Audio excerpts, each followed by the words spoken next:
Brighton's finest. Juice 107.2. Buzzkill's an amazing song. It's a lot of fun, yeah. Yeah. Is it kind of like a summery tune with a lot of swearing in it for the non-radio release? Sums it up nicely, yeah. It's kind of half angry, half laughing, quite summery at the same time, yeah. Right. It's an interesting mix. And Annabelle's the other song I've heard as well, which is also a great tune. They're both kind of real full-on rockers, aren't they? Yeah. Is the rest of the album in that sort of vein, or is it? How would you describe the rest of the album? I'd say half of it is kind of in that vein, and then there's like half of it is like just jumping around a lot of kind of different styles. Yeah, I think the second half kind of goes off in one a bit, but I think it's all really strong. Like it's all class songs, I think.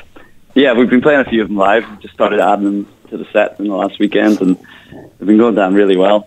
Okay. They fit in great for the old stuff. So it's Tim Wheeler, yourself, Mark Hamilton, and Rick McMurray, basically the same band as you always were from the early 90s. Yeah. And you have some people who started in 92. 92, yeah. You started. You obviously bring some extra people on tour with you as well, don't you? Sometimes, yeah, from time to time. I guess, Charlotte was our additional guitarist for like 9 years, and then we had Russell from Block Party toured with us occasionally as you But yeah, at the minute we're just the original three piece. So it's just the original three on stage as well. Okay. Yeah. Cool. What do you remember the? Because I think originally, sort of fairly soon after you started, you felt that you needed a second guitarist in the band, and I think that's why Charlotte happily came on board. But then you've reverted back to the original format, as it were.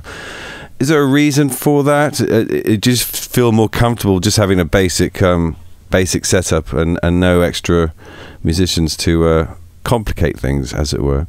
Yeah, it's true. In some ways, like it's more work for me, trying to cover the guitar of two guitarists sometimes. But it's also good for just a nice compact unit. We can kind of do anything and sure anywhere in the world. It's a little bit easier. The less people, the easier it is, I think. But we kind of sometimes I do miss the second guitar. Just there's a couple of songs here or there that we don't really play because it kind of misses it too much. But most of the set I think works really well. Three piece.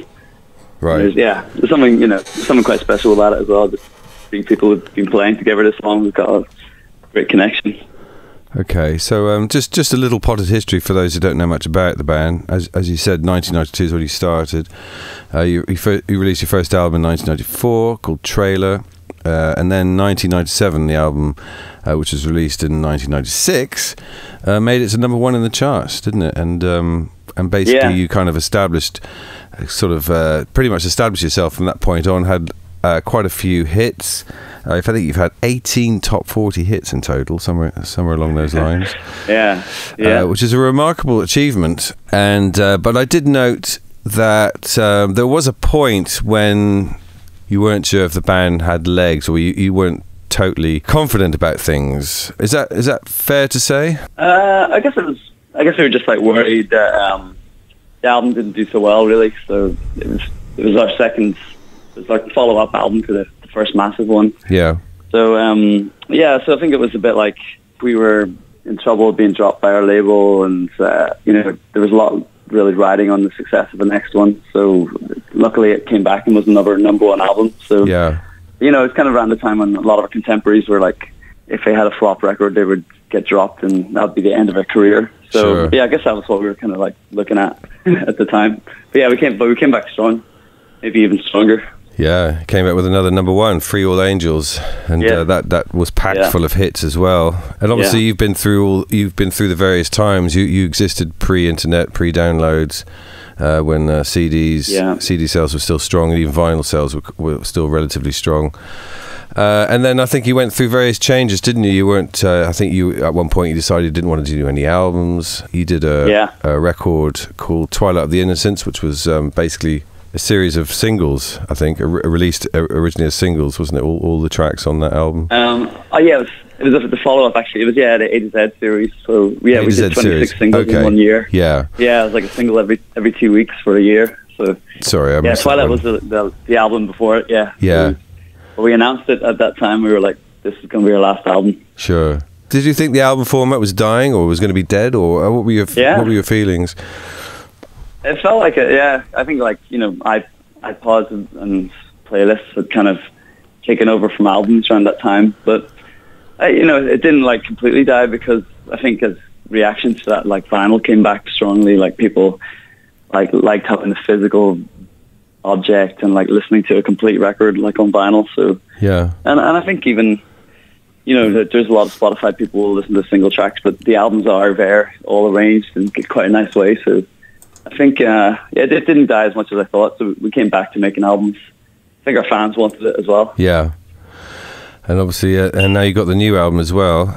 Can you tell me, is there any different processes involved in making this particular album compared to your previous album, which was called Kablamo? Was it just basically the same Ash formula, whatever that might be?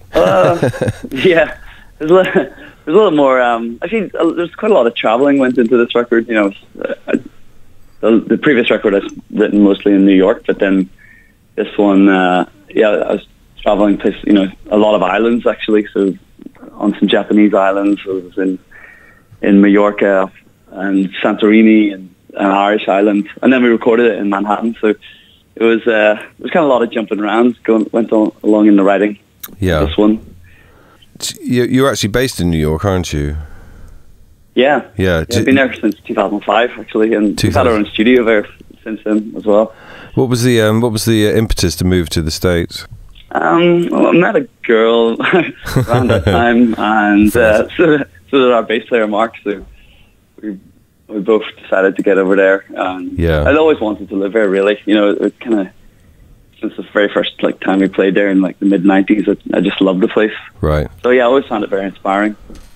So, yeah, wanted to get over there. So how do you explain your longevity? How do you explain the fact that you're still the same three people and still making great music and basically making a good career of it? Have you got any magic formula? Any special ingredients that you sprinkle on the band?